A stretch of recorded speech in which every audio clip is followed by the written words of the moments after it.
So good morning, good afternoon, everybody, from wherever you're joining us, and thanks very much for joining this webinar on sustainable finance taxonomies in a fragmented global economy, co-hosted by the Finance for Development Lab in Paris and the Center for Energy, Finance and Development in Rio. My name is Sima Kammourieh. I'm the Executive Director for Climate at the Finance for Development Lab. So sustainable finance taxonomies are generally traced back to 2015, which is the year that China published its Green Bond Endorsed Project Catalog. Since then, sustainable finance taxonomies have spread across the EU and Asia, but also Africa, Latin America, and Australia. It's reported that over 50 countries or regions have adopted or are in the process of developing a taxonomy. This spurred initiatives to enhance interoperability, comparability, and cooperation around taxonomies, with the EU and China, for example, working together on identifying common grounds between their taxonomies in 2021. And it's with similar goals in mind that Brazil launched a super taxonomy last year at COP. All of these efforts around taxonomies reflect their perceived promise as tools that could stimulate climate finance and attract capital more broadly. But the global context in which taxonomies operate has radically shifted. Political developments in the United States and elsewhere have significantly undermined the pursuit of the net zero imperative, and many of the voluntary global private sector alliances focused on the net zero transition have also unraveled. Finally, strong critiques have been directed at the sustainable finance paradigm more broadly. We're witnessing instead the return of top-down realpolitik and state-led economic and geoeconomic strategies. Regulation is reframed as a burden in a world where competition dominates and where flexibility is sought to cope with ongoing increasing fragmentation and volatility. This raises many questions as to what taxonomies can still achieve, whether and how they continue to matter. And to help us think through this, we have a great panel lined up today, which my colleague Nicolas will be introducing. We also have some time at the end of panel interventions for some questions and answers. So Nicolas, over to you. Thank you, Sima. It's a pleasure to co-host this webinar with the Finance for Development Lab and to be joined by an exceptional group of speakers, experts, policymakers. I think we'll have a rich discussion today. And so to start off, let me introduce our first speaker, who's Kate Levick, who's Associate Director for Finance and Resilience at E3G. Kate leads E3G's activities in finance and its works on adaptation, risk, and resilience, working across Europe and internationally. She's also the founding director of the International Transition Plan Network, which is hosted by E3G. Kate is or has been a member of numerous expert groups in the green finance space. And before joining E3G, she was the global director for policy engagement at CDP for a decade, after working for the UK government's Office of Climate Change and for BP in commercial and environmental policy roles. So Kate, let's start with you. From a global perspective, we've seen rapid diffusion of sustainable finance taxonomies, but also growing political and economic headwinds, as Sima so well mentioned at the start. So how do you see the evolving role of taxonomies at this inflection point, particularly given this global economic fragmentation? Well, thank you very much, Nicolas, and thank you, Sima. It's really a pleasure to have the opportunity to speak on this webinar. And, I will run through sort of some of how taxonomies first came about and initial use cases, sort of how those use cases developed and some of the challenges that were met, some experiences that I've had particularly in relation to the UK taxonomy, and, thinking about why taxonomies continue to proliferate and why there's so much interest in emerging markets and developing economies. And one thing I would say at the outset is, despite the fact that the political context is more challenged, I would say that actually taxonomies right now are having a bit of a comeback moment, having had maybe a quieter couple of years. And that's probably why we're having this webinar, because they're, of actually rising interest at the moment. As Sima said, there are more than 50 taxonomies in use or under development around the world in every global region. So how did that happen? I'm not going to include lots of statistics in my remarks, but I would point everybody towards the Climate Bonds Initiative website. It's climatebonds.net. That's a rich source of data on taxonomies from around the world. So in the European space, Sima's already mentioned 2015 and China's Green Project Catalogue. Don't forget, China was also taking steps with the UK around that time to assert green finance leadership internationally, starting up a green finance study group under the G20, which eventually evolved into a sustainable finance working group.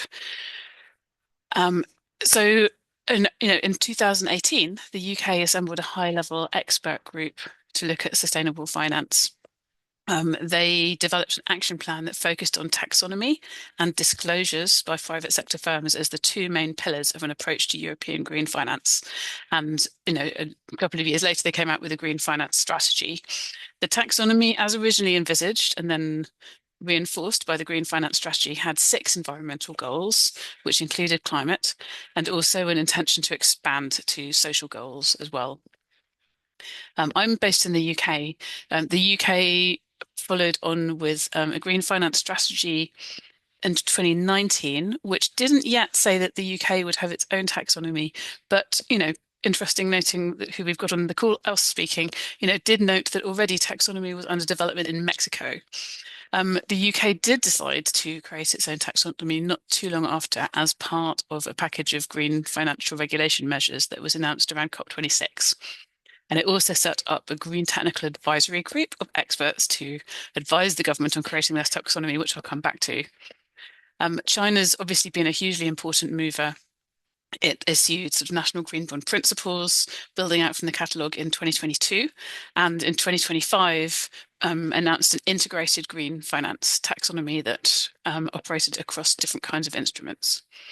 So initial use cases, the EU has been a major driver internationally with its taxonomy, simply because of the market size. And for the EU, the focus was really initially, if you look at that Sustainable Finance Action Plan, on increasing internal investment in Europe into climate and sustainability goals. And the way the taxonomy was designed, we had many, many references to EU policies, EU frameworks.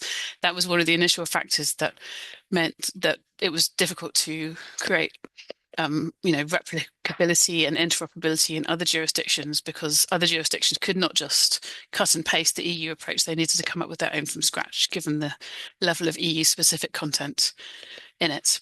I think in emerging markets and developing economies, the use case has been more about inward investment.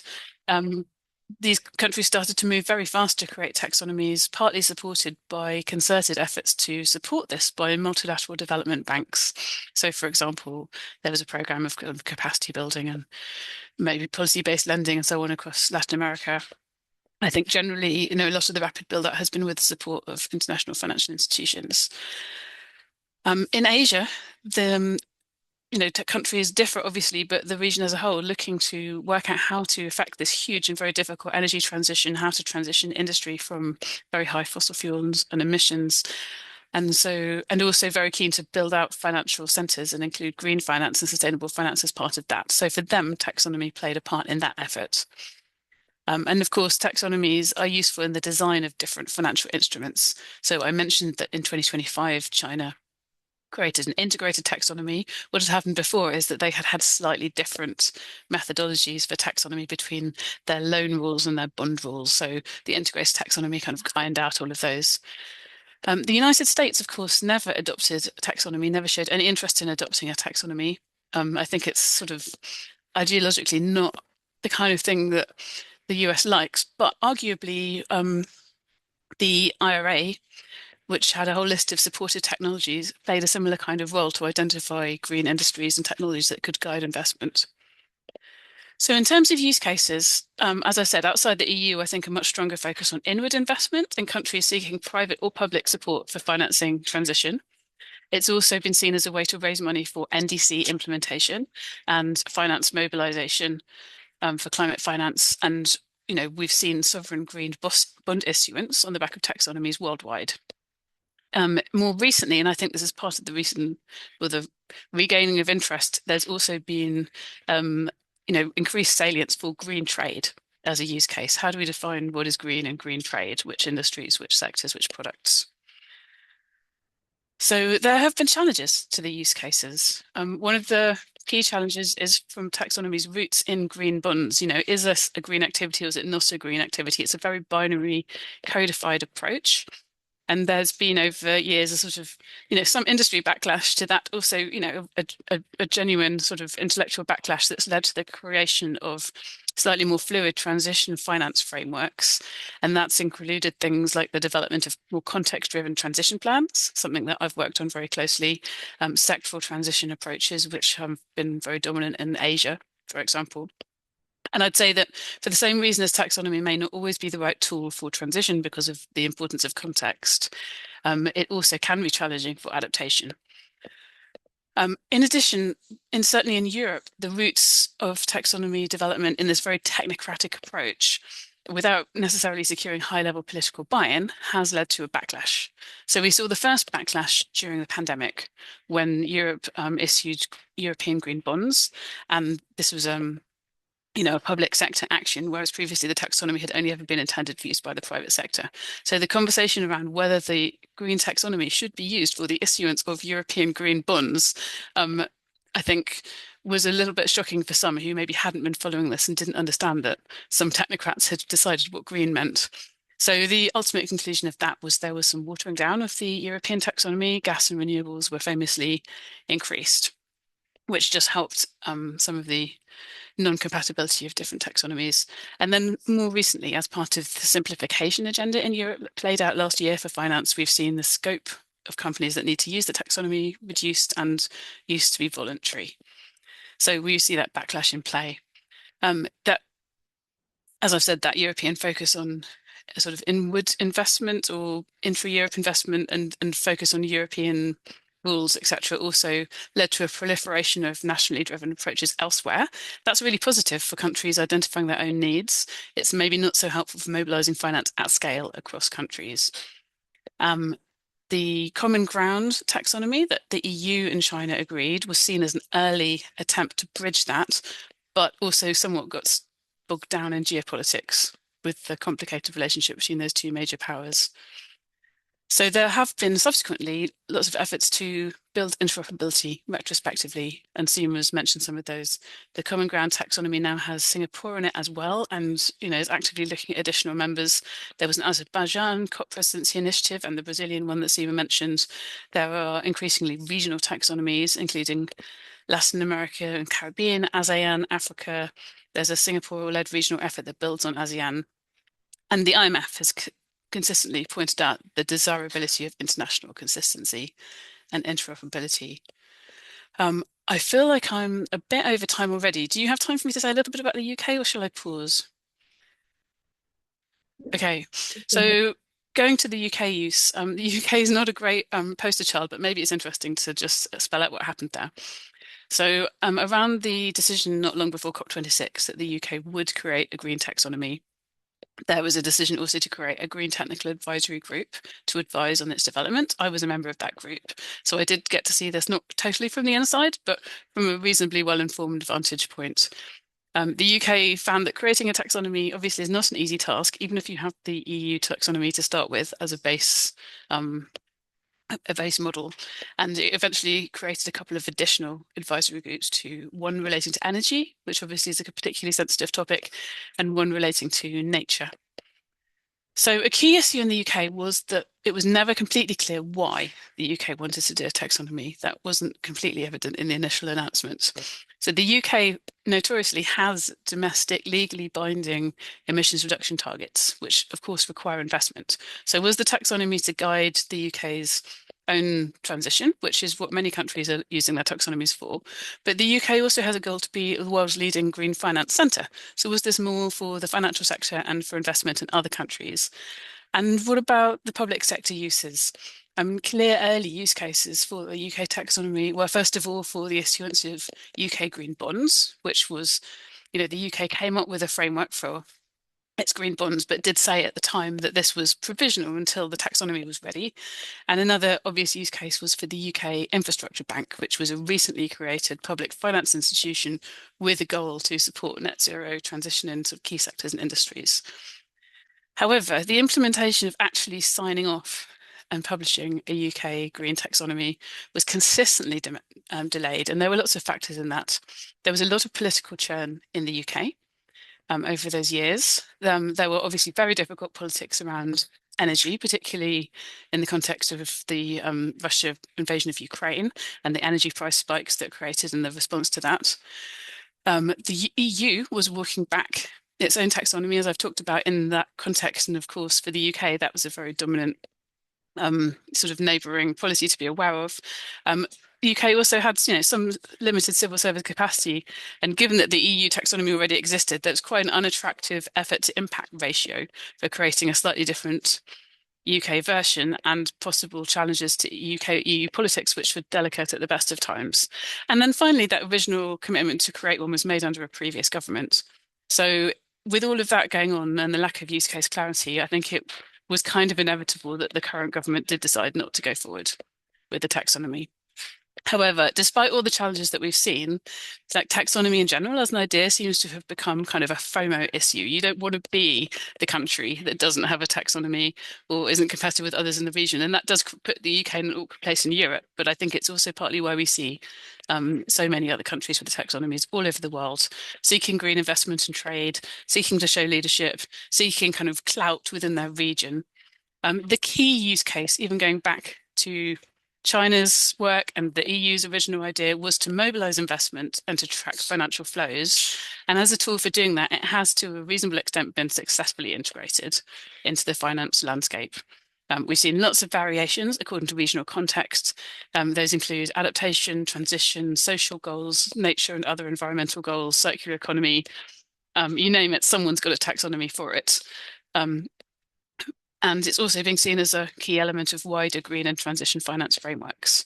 So if you're a country with a taxonomy, it creates credibility for investors, and it potentially enables governments to create buy-in among national stakeholders and bring their industries together around an idea of what the green goals are.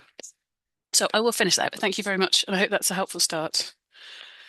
No, thank you, Kate. This was fantastic, very rich and comprehensive remarks. I think it sets the stage perfectly for us to go over some of the country experiences gathered here. So next, let's move to Regina Rosales Talamas, who's a Director General in charge of international forums and sustainable finance within the Public Credit and International Affairs Unit at Mexico's Ministry of Finance and Public Credit. Previously, she served as Director of ESG Monitoring and Oversight in the same unit, where she was also responsible for supervising the issuance of Mexico's sovereign SDG bonds. Regina holds several professional certifications in sustainable finance, and she also holds a bachelor's degree in international relations from El Colegio de Mexico and a master's degree in international relations from the London School of Economics and Political Science. So Regina, pleasure to have you here. Mexico has been among the early adopters of sustainable finance taxonomies, as Kate mentioned. Could you briefly reflect on what drove its adoption? What have been the main lessons from implementation so far? And how do you see taxonomy policy evolving in the coming years?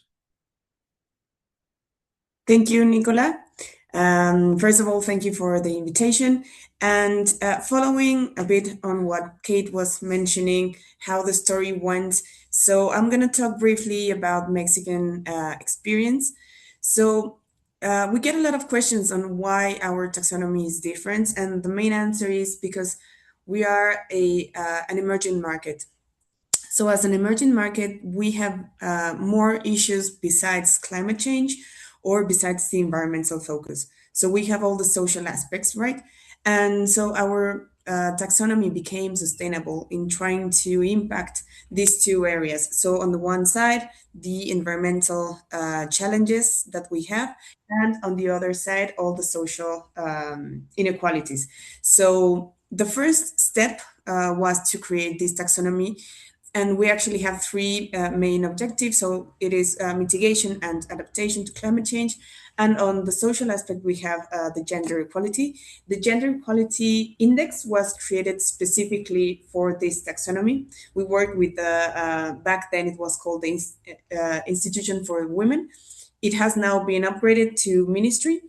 And so we collaborated with them to create this index so that everyone that was adopting the taxonomy could measure the gender gap that they have. And so broader on, we have the taxonomy as a financial instrument, but then we have a sustainable finance mobilization strategy. So these umbrella documents, let's say, they were both published back in 2023. I would say the development of the taxonomy took about 3 years or even more. We started looking into the development of our taxonomy since 2021, and it was published until 2023. And so we wanted to have this ecosystem of sustainable finance. So we went on to creating our strategy. And this strategy has many pillars. I'm not going to focus on everything, but the taxonomy is one of the main pillars. And the other one is the alignment of public finances to the mobilization of sustainable financing. So we have the issuance, for instance, of sovereign bonds, sovereign SDG bonds at the time. We have now continued onwards to upgrade our framework. So the first framework that we have was in 2020. By now, so 6 years later, we have published our framework 2.0. And we made a really big effort to sort of align the taxonomy that we published back in 2023 to the issuance of sovereign bonds. And as Kate was mentioning, that was also this exercise, this conceptual exercise of how much are taxonomies planned for private sector, or how can the public, especially the sovereign, assume all the elements within the taxonomy. So we made this effort to align our budgetary lines to the taxonomy, which at the beginning was thought to provide this guiding to the private sector. So it was a really interesting exercise. We have now published our second framework. And what we found was that we cannot be black or white. So we set sort of a standard of being eligible or being totally aligned. So that's like the spectrum that we have, and we can have partially aligned or more aligned. That is a first exercise that we have come up with, and it has been really interesting to see how the budgetary lines in Mexico are planned from origin to fit or not to fit our taxonomy. So in general terms, we have wanted to implement this taxonomy in the markets. So what we have noticed is there is a lack of capacity. So we have been focusing on building capacity within, for example, national development banks, which they also have been aligning their frameworks for their issuances to our taxonomy. We have also planned many sessions with different sectors, especially the financial sector, so insurance companies, commercial banks, etc. There is a lack of understanding as of why we have a taxonomy or what is it for. We have, let's say, a different perspective or approach to sustainability or climate change here in Mexico. As I mentioned, we cannot go ahead in this aspect without taking into consideration the social aspect. So building these capacities around taxonomies, our taxonomy has been a challenge. There's many institutions that we want to involve in the implementation of our taxonomy. And the thing is, we have a really large taxonomy. So we have around 120 activities. So specific activities, which are also classified in the North American regional economic agreements, let's say. And we have many sectors which are, let's say, the most important ones or the anchor ones. So we have transportation and we have construction, waste managing, etc. And transversally, we have the gender gap index. And so, especially for the private sector, it has been quite interesting to understand how the taxonomies can be implemented. So, for instance, we have many commercial banks have now started to create products which are aligned to the taxonomy. So, for example, we have a bank that has developed a green mortgage that is aligned to the taxonomy. So, for instance, if there is a building or a construction company that is complying with all the criteria and thresholds within our taxonomy, then those the prices for the living, the buildings can be then pursued through the taxonomy, and then the banks can report on their portfolios as of having those constructions or those apartments complying with the taxonomy. Besides that, there's also a really ongoing effort to create more capacities around the real sector. So the small and medium enterprises in Mexico are a very big part of our economy. And so we need these actors to start understanding what the taxonomies mean and how they can start aligning. So let's say the chain of action is done from the origin or from the real economic actors. So we have had a challenge, but I wouldn't say it's not well received. Of course, it is very well received, but it is hard to understand its purpose and why the Ministry of Finance came up with this document, which is like an encyclopedia, let's say. So we are there, just trying to engage the market all the time. And so we have been also advancing on ESG regulation. So within Mexico, we have some regulatory institutions, especially for the insurance companies and the bank and issuers and so on. So we have had now published many regulatory documents and as to how the taxonomies should be adopted. We started back then with reporting efforts. I think many countries have done so from the beginning of the disclosure that you need to happen, that you need to have, so that the taxonomy can then be adopted. And so in these efforts of capacity building and regulatory frameworks that we have had published, we still see that there is a really big gap, let's say, about the adoption of our taxonomy. Especially last year, we carried out a pilot program with several banks. So we asked for their portfolio and we analyzed how well or how much of their portfolio was aligned to our taxonomy. And it happens to be that about 3% of all the operations that we analyzed were aligned. But that doesn't mean that they were not being sustainable enough. It just meant in general that there was not enough information created to be able to assess whether or not the activities financed through the banks were being sustainable or not. So we noticed that was one of the biggest conclusions, the lack of information that is generated from the original actors. That's why I was mentioning about the small and medium enterprises trying to adopt the reporting efforts of our taxonomy.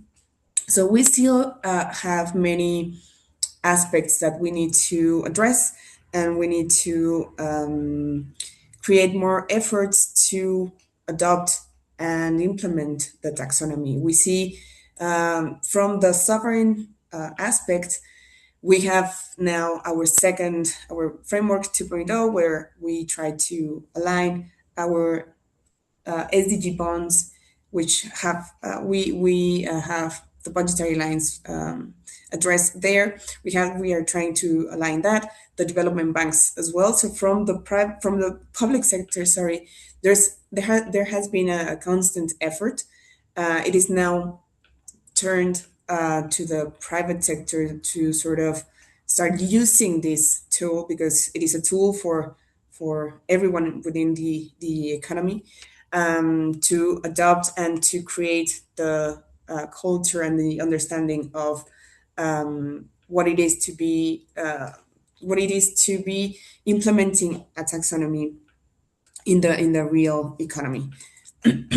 So as a next step, I would also mention that we're now developing the biodiversity objective. So I mentioned that we have 3 objectives. We have climate change, we have adaptation, and we have, mitigation, adaptation to climate change, the social aspect, and now we're developing the biodiversity objective. It is quite interesting because, as you know, both Brazil and Mexico, we're one of the most biodiverse countries in the world. So the natural capital that we have is quite extensive, but also the use that we give to the capital, that natural capital, is within all of our economy. So we have to go through a lot of activities, and we have to contemplate a lot of categories, let's say. So it has been quite a challenge. We're still ongoing. We are now in the process of consulting with stakeholders. We hope that this objective is published this year, and the idea is to continue publishing the next objectives. So the following objective will be sustainable cities, which is also a big challenge because we have very big cities in Mexico. We have Mexico City, we have Monterrey, Guadalajara, which are very populated. So that will be a challenge. Perhaps by the end of this administration, we can finish with all the objectives that we want to address within our taxonomy. And we also want the gender gap index to be more socialized and adopted. It is a questionnaire in which any enterprise or any small, medium enterprise can go and assess in different aspects. So the quality of life-work balance, especially for women or for caretakers, the safety of the environment within the workplace, and the protocols for attending any sort of abuse case. So this index, it can be used in any enterprise. Doesn't matter if you're in the construction sector, or if you are in the waste management sector, or if you're not even contemplated within the taxonomy as of now, just so that enterprises can know how well they're adopting, or how big of a gap they still have in addressing women's rights and the equality index. I would just mention here that in this administration, as you know, we have our first female president. We have many female leadership positions. So our central bank governor, she's a woman, and our undersecretary for the Ministry of Finance as well. And so having this impulse from the political will is very important to try to implement these tools that we have already published. So that's another challenge that we have for the future, to implement and to be able to socialize more the index that we have in our taxonomy. So perhaps I would stop here, and thank you. Thank you, Regina. I think, again, it's great to be able to learn from Mexico's relatively longer track record with implementation. And so a lot of insights there for us to reflect. So next, I'm going to move to Laity. Laity René Pierre Ndiaye is the technical advisor to the Director General of the Financial Sector at Senegal's Ministry of Finance and Budget. He's a staff member of the Central Bank of West African States since 2005 and has been on secondment to the ministry since 2019. He represents Senegal's international platform on sustainable finance and is actively involved in national initiatives to promote sustainable finance, including the steering committee for Senegal's green taxonomy. So Laity will give his remarks in French. With that in mind, I'd like to please remind you to turn on the translation function on Zoom. It's at the bottom of your screen on the right. So I'll address the question to him first in English and then in French. Laity, Senegal has been advancing its sustainable finance agenda in a context marked by growing development needs and tighter fiscal space. So could you please walk us through what motivated the adoption of sustainable finance taxonomy and what the government was hoping to achieve, particularly in terms of mobilizing capital and supporting national development priorities? Laity, le Sénégal a avancé sur son agenda des finances durables dans un contexte besoin de développement croissant et des contraintes budgétaires accrues. Donc, pourriez-vous revenir sur les motivations derrière l'adoption de la taxonomie, ainsi que sur les objectifs poursuivis, notamment en matière de mobilisation des capitaux et de soutien aux priorités nationales? Merci, Nicolas. Bonjour à tous. I apologize for my poor English, so I will pursue in French. Euh, je voudrais aussi remercier le CFD et le think tank Finance for Development Lab pour l'intérêt accordé en tout cas à la taxonomie sénégalaise à travers ma modeste personne. Je voudrais rendre un hommage à tous ceux qui ont participé à l'élaboration de ce document également, y compris la GIZ qui nous a appuyés, Climate Company, CBI, Ambaye. De prime abord, je ferai remarquer que effectivement, nous sommes dans une économie globale fragmentée, même au plan environnemental, car les pays ou les régions du monde ont des configurations différentes que j'assimilerai à une mosaïque. Rappelons également que le Sénégal n'a pas commencé par élaborer une taxonomie verte. Nous avons commencé par établir un document cadre de finance durable, de financement durable. Seulement, il ne s'intéressait qu'au secteur public et parapublic. Or, il fallait développer la finance durable privée également, d'autant plus que nos objectifs climatiques, à travers la contribution déterminée au niveau national, euh, par rapport aux accords de Paris, euh, était plus élevé euh, quand on devait mobiliser des financements par le secteur privé. Aussi, au niveau mondial, nous avons l'ambition de faire circuler les biens et services ainsi que les capitaux dans cette économie globale fragmentée. D'où l'utilité de la taxonomie verte pour chaque pièce de cette mosaïque. Car la taxonomie verte est un outil de la finance pour chaque juridiction, tenant compte de ses spécificités, ses contraintes, ses objectifs. Concernant le cadre méthodologique de la taxonomie verte sénégalaise, je souligne que ce document suit les principes du G20 pour le développement de la taxonomie. Il s'agit de principes pour l'alignement des taxonomies de la finance durable. Ces principes vise à améliorer la cohérence et l'interopérabilité des marchés de la finance tout en encourageant les parties prenantes à adopter des approches adaptées et flexibles et adaptées à leurs contextes locaux. Donc, l'interopérabilité de la taxonomie est essentielle pour harmoniser les flux financiers et réduire les coûts de transaction et la fragmentation du marché financier global. En s'inspirant des expériences des autres juridictions qui ont commencé, et comme l'ont rappelé mes prédécesseurs, depuis 2015, le Sénégal a adopté une approche visant une interopérabilité, en tout cas maximale, avec d'autres taxonomies, à savoir celle de l'Union économique et monétaire ouest-africaine, de l'Union européenne, de l'Afrique du Sud et du Rwanda qui venait de finir de publier sa taxonomie. Donc, on s'est basé sur la nomenclature des activités économiques au Sénégal, tout en indiquant leur équivalence avec l'ICIC du système des Nations Unies.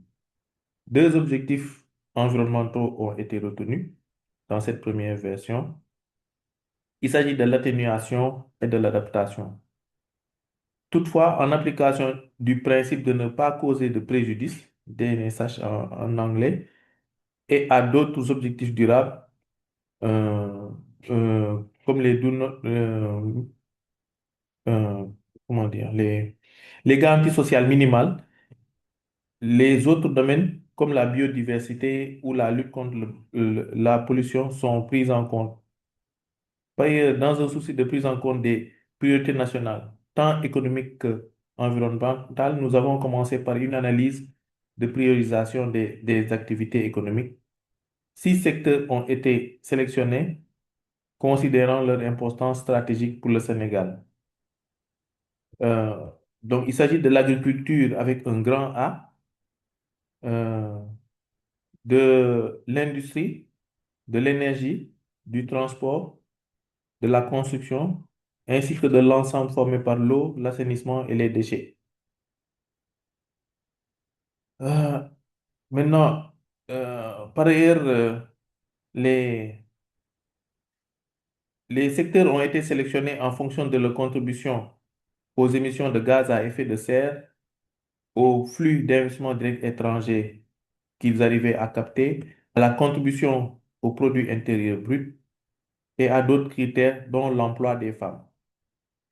Ainsi, l'absence d'une activité dans le document actuel ne signifie pas que celle-ci ne contribue pas de manière substantielle aux objectifs climatiques ou environnementaux du Sénégal. Ces considérations démontrent l'intégration de la taxonomie à la politique économique sénégalaise et à la différence d'autres juridictions qui ont disposé d'instruments financiers avant d'établir une taxonomie. Force est de reconnaître que le marché financier durable sénégalais reste embryonnaire. La taxonomie devient donc un pilier pour développer la finance durable au Sénégal. Toutefois, parce qu'elle ne prend pas en compte toutes les activités économiques et que le marché de la finance est à ses débuts au Sénégal, de la finance durable, je veux dire, elle nécessite encore un renforcement de capacité et il serait judicieux que l'utilisation de la taxonomie verte soit volontaire et non obligatoire dans un premier temps, parce que nous faisons face aux mêmes défis que ceux cités par mes prédécesseurs, à savoir l'appropriation de la taxonomie ou la collecte de données. Maintenant, si vous permettez, je vais juste mettre l'accent sur les deux derniers documents, parce qu'il y en a quatre qui forment la taxonomie du Sénégal. Il y a un document principal qui précise le cadre de gouvernance, le cadre méthodologique, les critères génériques DNSH et MSS. Il y a un deuxième document qui met l'accent sur l'atténuation concernant les cinq secteurs que sont l'énergie, l'industrie, le transport, la construction, ainsi que l'eau, l'assainissement et les déchets. Mais il y a deux autres documents qui font un peu la spécificité de la taxonomie sénégalaise. Le troisième document, donc, sur l'adaptation, qui vise à orienter les activités priorisées et les mesures directement éligibles vers l'atteinte de l'objectif d'adaptation climatique. Au fin de la taxonomie verte du Sénégal, les critères d'examen technique applicables à l'adaptation et la résilience sont définis comme suit. Une contribution substantielle à cet objectif, l'absence de toute forme de maladaptation et le respect du principe de DNSH. Trois catégories d'investissement existent. Ça peut être soit une activité adaptée, soit une activité habilitante, soit une mesure d'adaptation. Bon, si nécessaire, je reviendrai plus en détail sur ces différentes catégories d'investissement. Maintenant, un quatrième document spécifique a également été élaboré pour le secteur de l'agriculture au sens large, qui couvre l'élevage, la pêche et la foresterie. Cette singularité s'explique par la particularité du secteur agricole. Ce document adopte une approche centrée sur les pratiques agricoles d'élevage, aquacole et forestière. Ces pratiques présentent des co-bénéfices qui contribuent à plusieurs objectifs environnementaux, au-delà de l'atténuation et de l'adaptation. Euh, c'est pourquoi ces deux documents forment une spécificité de la taxonomie sénégalaise. Maintenant, les secteurs sélectionnés, comme je l'ai dit, ne couvrent pas toute l'activité économique, tous les secteurs économiques. Et même pour chaque secteur aussi, ce n'est pas toutes les activités qui sont pour le moment retenues. Selon que les groupes d'experts ont trouvé qu'ils étaient, qu'ils revêtaient une, une importance stratégique pour le Sénégal. Donc, nous en sommes à moins de 70 activités et pour 6 secteurs. Je vous remercie. Merci, Laity, pour cette des retours d'expérience sur le Sénégal. Thanks, Laity, for this kind of overview of the experience of Senegal in elaborating its taxonomy. I think it's very interesting given the structural constraints faced by a smaller African economy. So we have different ranges of emerging markets, all kind of trying to develop their taxonomies at the same time. Now we'll move to somewhat bigger economy, which is Brazil. So we have Matias Rebello Cardomingo, who is a development analyst at the Brazilian Development Bank. He's at the Ministry of Finance of Brazil, of course. And he's currently serving as Undersecretary for Sustainable Economic Development at Brazil's Ministry of Finance.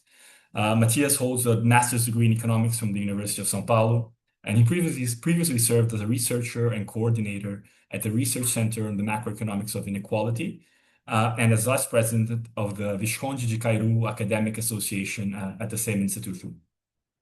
So Matias, Brazil has recently published its sustainable finance taxonomy in a context of renewed industrial policy and efforts to reposition the country in global climate finance discussions. So could you briefly walk us through the rationale behind this development and how the government is now approaching implementation? What are the main challenges in translating the taxonomy into concrete financial instruments and market practices? Hi, Nicolas. So first of all, thank a lot for the invitation, for you and Sima for organizing this extraordinary discussion, which I think has a very relevant representation. I'll try to keep my time up to 10 minutes, which was the maximum that you told me, but if I need to end it up earlier, please let me know. So I really wanted to start saying on the relevance to have an African economy and two American economies here represented, because I think that one aspect that it's the most relevant on trying to create frameworks to turn finance as something sustainable is precisely trying to make a relevant shift on how finance works and has historically worked, considering exactly the global integration and the making of global markets. So these are two regions that were, from the beginning of global markets, introduced as regions that were mostly exploited by the central of finance, the finance sector and the center of the economic system through the exploitation of people and natural resources. And this is precisely what sustainable as an adjective to finance tries to change. And here I think we have the most relevant matter as emerging markets or underdeveloped economies to try to grasp the three pillars of sustainable development as it was initially conceived to come up with economic development, social inclusion, and now what we call the fight against the triple planetary crisis. And what I can say is that this major shift, I think it's the strategic orientation that we try to give to national taxonomy. But from the beginning, we always had very strong support from the private sector, considering mostly the need to orient financial flows and to give more credibility to investors on what they were buying and which was their position. And in this sense, I think that the taxonomy agenda also matches a more broad agenda on public finance, which is the current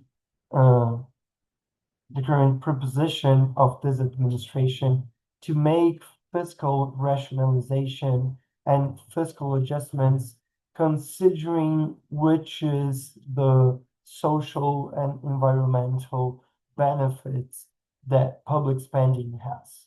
So this kind of logic, it's very well combined with sustainable taxonomies, trying to figure out how we can set this kind of criteria for both public and private resources. And in this sense, I think it's very relevant to understand that the development of national taxonomy was always very well aligned with national strategies of development and national policies. So how can taxonomies bring the private sector together along with the public sector on its priorities and public policies? But of course, even though we had this very strong support, there is always resistance, and not only from the private sector, but also from the public. So I think that considering public policies, the main concern would be on how changes should be made on institutional processes. So policies that are already implemented, economic incentives that are already on track, how can we make those changes without making any disruption that becomes relevant for the very implementation? And on the private sector, I think that here we can learn a lot from many of the experiences, mostly with the European one, on the concerns on high compliance costs. So how can we make it the more soft way on adopting this instrument, and as Regina mentioned, on creating informations and data that it's not now produced and which we will need to make taxonomies relevant and applicable. And of course, there's always the concern by the private sector on excessive restrictions and how to set the right ambition on climate and environmental objectives, but also considering the current state of art on national technologies and our stage of development. I would say that for the implementation agenda, we have 5 priority areas, which are, first of all, trying to understand which are the economic incentives that could be aligned with the criteria that are established by the sustainable taxonomy. So we are now envisioning 2 more specific instruments, which one is a set of instruments aimed at bringing foreign investments. So it has FX hedges, it has a blended finance part of it, but mostly trying to bring foreign direct investment and accessing the external market, as Laity mentioned. But also what we have as the climate fund, which is a major instrument to incentivize sustainable investments. It's also another one that we are trying to have a scope similar to the taxonomy and using mostly as a report instrument, not necessarily to pick projects, but at least to have common indicators. Also, we are trying to understand how to develop a informational system that can arrange all the relevant aspects of the implementation, trying to set common standards for the verification of disclosed informations, always trying to engage with the private sector, so having specific testing of the instrument, but also capacity building with both financial and real sector enterprises, and also trying to integrate taxonomy into financial regulation. And I think that all of this should, at the end, be able to tell if we were able to make more favorable market conditions, find lower required returns for sustainable investments, have adequate liquidity to labeled instruments, and have, most of all, sufficient capital supply. And all of this considering what has been already stressed here on the social concerns. So based on the Mexican taxonomy, we also have an index for reducing inequalities, considering not only the gender dimension, but also the racial one, which connects closely to what I started saying, since Brazil has a historical role on the global market, on the global slavery market, which basically shaped our current inequality condition. And as such, the national taxonomy tries to identify an instrument on how to make this national objective. And finally, I think that one of the most relevant characteristics of sustainable finance and thinking about just transitions is the idea of participatory bodies to govern the policy and have more transparency and engagement with the stakeholders, which I think that it's something that dialogues intimately with a procedural justice, that it's part of this broader idea of environmental and climate justice. So I think that I can stop here as the time is up. Thanks. Thank you, Matias. Very interesting points on changing the structural position of countries in the global economy and trying to reframe long-standing development models, exclusionary long-standing development models. So now, thanks again to the panelists for the very interesting interventions. I'm going to hand over to Sima, who's going to moderate the Q&A. Many thanks, Nicolas. So to all of our attendees, can you please post any questions that you may have on the Q&A channel as we explained in the chat, and we'll take the questions one by one. We do have one question that was already posted in the chat. I'll read it out loud. Whoever feels best suited to respond can take it on. But Kate, I do think that this question is might be well suited for you. The question is, I understand that interoperability/harmonization is under discussions, and it has been for a while. EU, China, IMF also doing some work on this.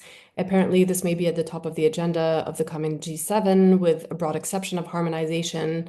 Where are all these initiatives running and ongoing agendas going? So whoever would like to take it on can feel free to. I'm happy to make a start on that. I did cover some of this in the remarks that I made, and honestly, it's such a complex landscape of creating interoperability that I will no doubt miss things or not use quite the right terminology for things.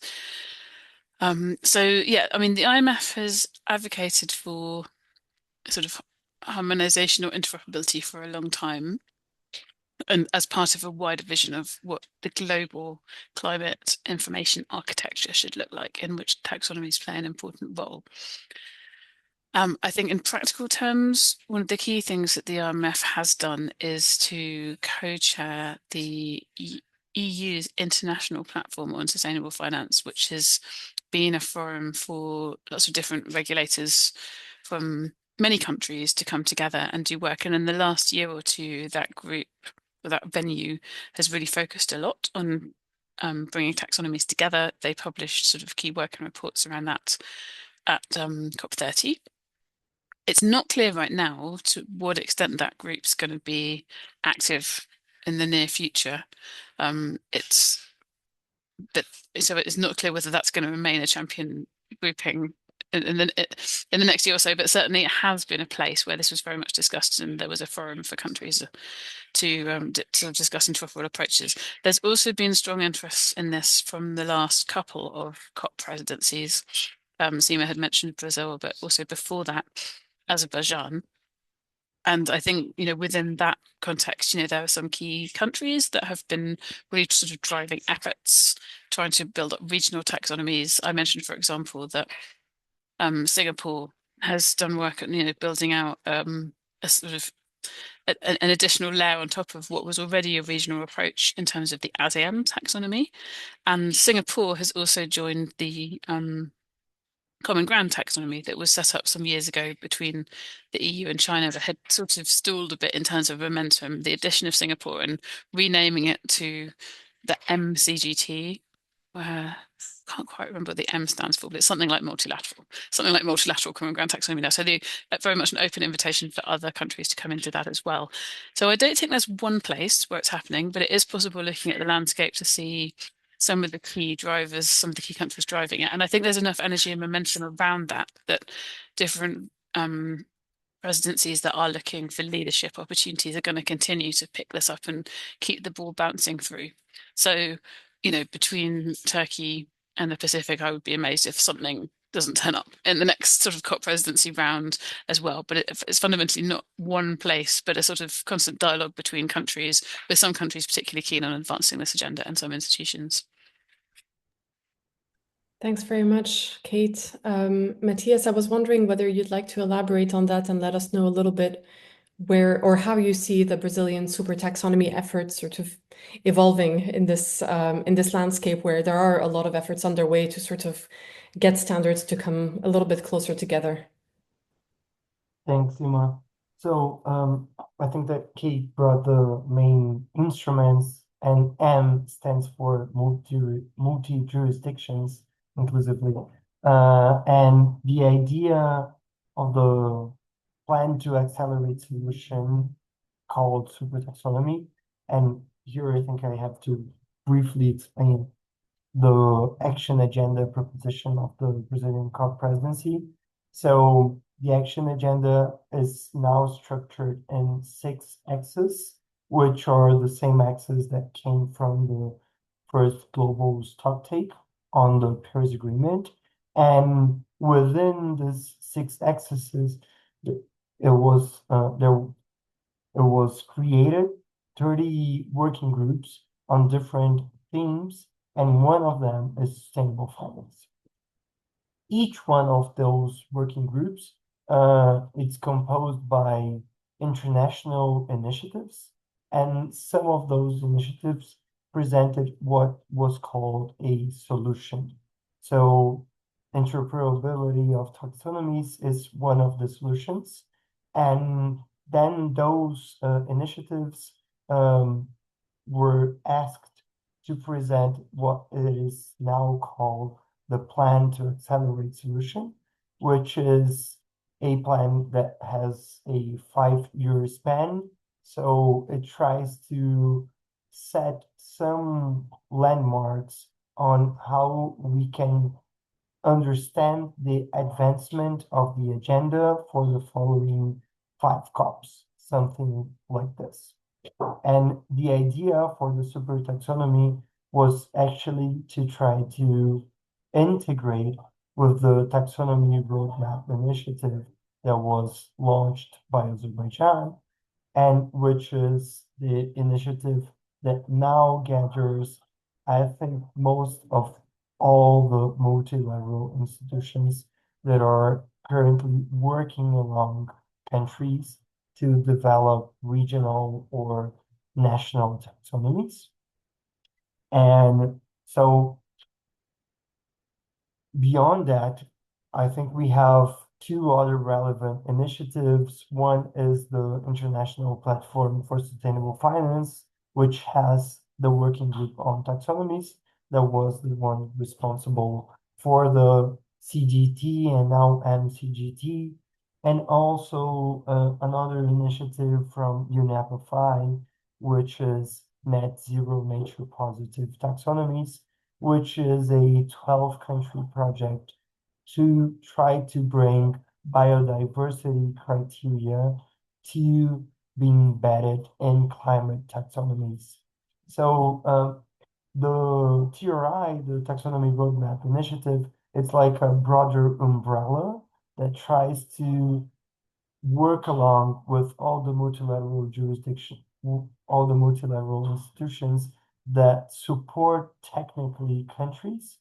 And this initiative has put three main deliverables in Belém, which was a global taxonomy mapper that brings some of the criteria of, if I am not mistaken, 8 different taxonomies. It brings a set of principles to build, develop, and implement taxonomies. And it also has a global report on how taxonomies are evolving. I'll put in the chat here the link to the initiative's website where all these 3 deliverables are displayed. So thanks.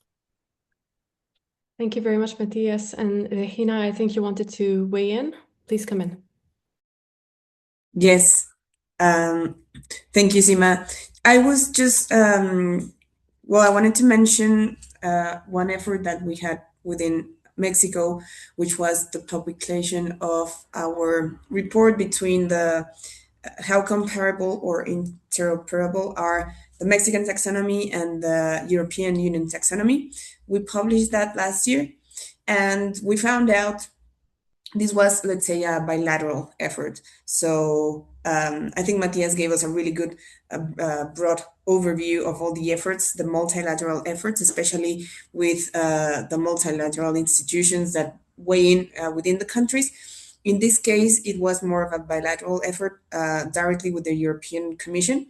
And so we assessed our taxonomies, and we found out that perhaps around half of our respective activities, so we have around 30 more activities than the European Union, but about 45% was comparable. So the other half was not comparable at all, especially in sectors such as agriculture, for example, which was not included in the European Union, but we do have that one.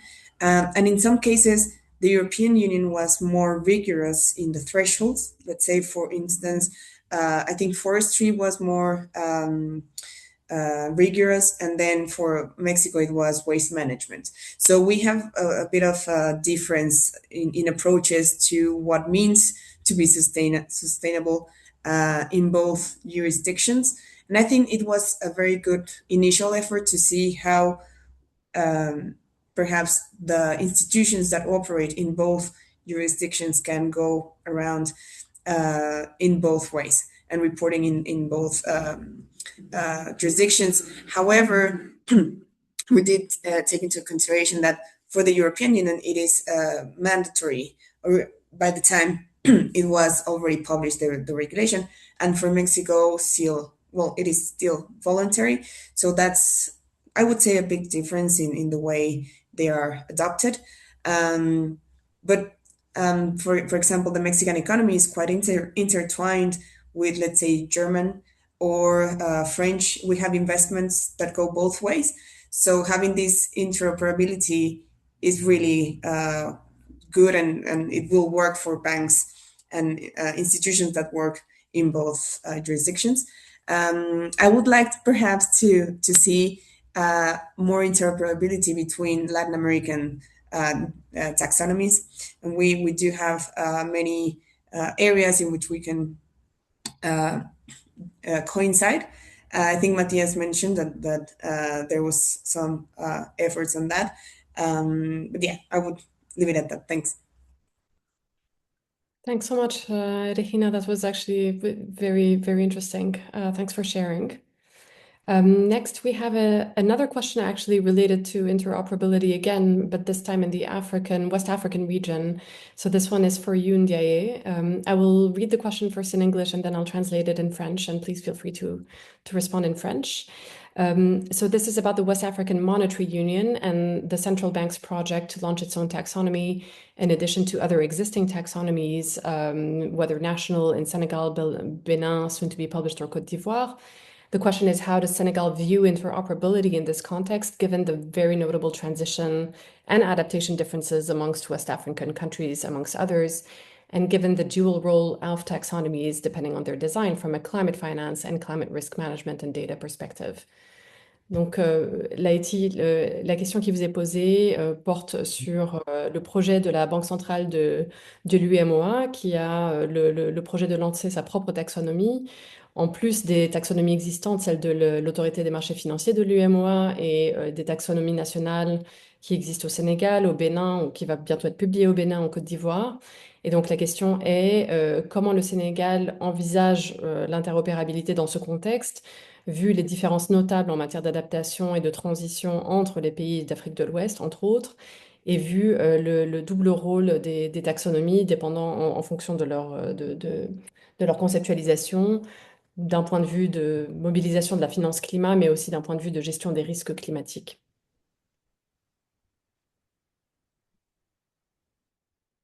Merci. Je voulais préciser que la taxonomie sénégalaise est totalement, je vais dire, interopérable avec la taxonomie de l'Union économique et que ce n'est pas une taxonomie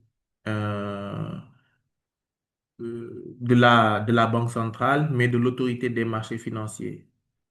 Donc, cette taxonomie régionale ne s'applique qu'au marché financier régional. Donc, si le Sénégal ou un émetteur sénégalais émet sur le marché financier régional, cette taxonomie pourrait s'appliquer, mais elle est très facile à appliquer parce qu'il s'agit d'une whitelist. Alors que nous avons une taxonomie basée sur des critères scientifiques. Donc, ce que nous avons veillé à faire, c'est de prendre en compte toutes les activités économiques qui étaient dans la taxonomie de l'autorité des marchés financiers et de veiller à ce qu'elles soient dans notre taxonomie sénégalaise. Par contre, la Côte d'Ivoire n'a pas élaboré une taxonomie verte, elle a élaboré une taxonomie de transition avec des traffic lights parfois ou des critères scientifiques d'autres fois. Donc, il y a déjà cette différence. Ce qu'il y a, et c'est pourquoi je disais tout à l'heure que c'est une question de mosaïque. Si quelqu'un veut émettre au niveau du marché financier régional, il pourra appliquer la taxonomie de l'AMF, mais rigoureusement, pour être crédible, il faudrait se baser sur des critères scientifiques. Je ne sais pas si je me fais comprendre. Maintenant, le cas du Bénin, je viens de l'apprendre. Je ne savais pas que le Bénin avait une taxonomie. Peut-être aussi c'était une confusion, je ne sais pas. Mais en tout cas, ce dont je suis au courant, c'est de la taxonomie de la Côte d'Ivoire et de la taxonomie de l'autorité des marchés. Maintenant, pour veiller à ce qu'il y ait une cohérence d'ensemble, parce que comme je le disais, c'est une taxonomie qui ne s'applique qu'au marché financier, mais qui ne s'applique pas, par exemple, au secteur bancaire. Nous sommes en discussion avec la Banque centrale pour, euh, en tout cas, amener la Banque centrale à élaborer ou à la commission de l'UEMOA, comme la Commission européenne l'a fait pour l'Union européenne, à élaborer une taxonomie en s'inspirant du cas du Sénégal comme pilote. Voilà ce que je voulais dire. Merci beaucoup pour ces précisions. Pour le Bénin, visiblement, c'est une taxonomie qui s'apprête à être publiée. Et il est précisé à l'instant, de la part d'un des participants, que le Bénin a finalisé une taxonomie de transition qui sera publiée bientôt. Voilà. Merci beaucoup. On a encore we still have another 10 minutes or so of Q&A, so I would invite attendees to continue to post questions in the chat. In the meantime, I have a few of them myself in my notebook because this was a really interesting and rich discussion. I think the first question that I had was sort of if we come back a little bit to this idea that you mentioned, Kate, at the outset, that taxonomies are making a little bit of a comeback. I thought it would be interesting to have you, but also other participants elaborate a little bit on this. You mentioned, green trade as a driver of this comeback. I was also actually wondering as our participants were weighing in and talking about the fact that taxonomies are also, inward-looking tools, whether actually the comeback is not in part driven or spurred by actually by increasing fragmentation and the fact that we need to mobilize or optimize very scarce financial resources towards adaptation challenges, which are increasing. So I was wondering whether there was not, a trend where taxonomies are seen as a potential way to actually increase strategic autonomy, so to speak, at country level, including by addressing climate adaptation challenges. So I don't know who wants to take that question. Laity, you have your hand up.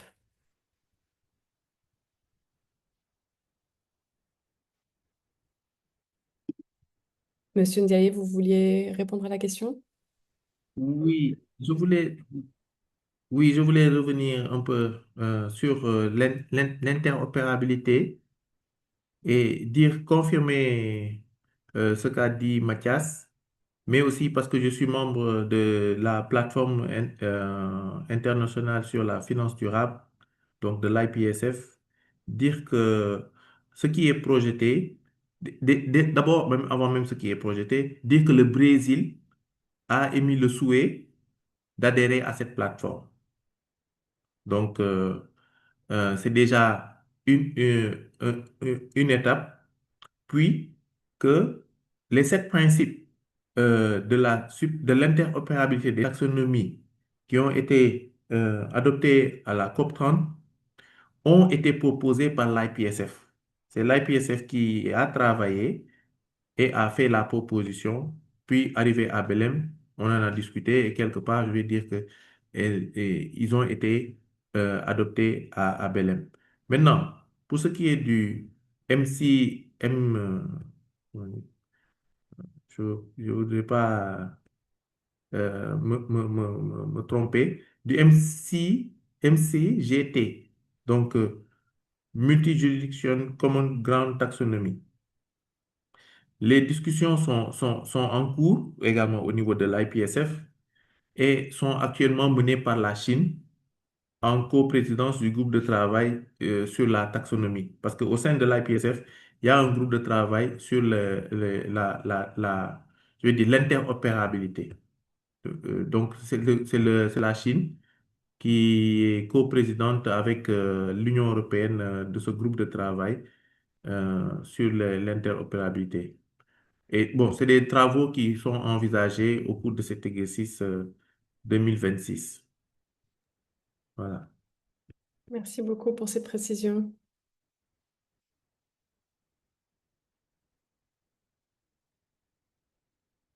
Regina and then Kate, please come in. Thank you, Sima. And following on the question that you were posing about the increasing fragmentation and the comeback of taxonomies, I would say perhaps the main idea of having a taxonomy is for facing your domestic challenges, especially regarding climate change mitigation and adaptation. I don't think any country has the same sort of challenges and tools to address them. So I wouldn't say that the taxonomies are furthering the fragmentation, but they need to be created domestically because every country has different challenges. So one example, as you know, Mexico is the location of Mexico. It's quite special because we are quite vulnerable to many climate risks. So, for instance, lots of hurricanes, floodings, some droughts in the north. So we have a bit of everything, and we need to address all these issues from within our economy and the tools that we have.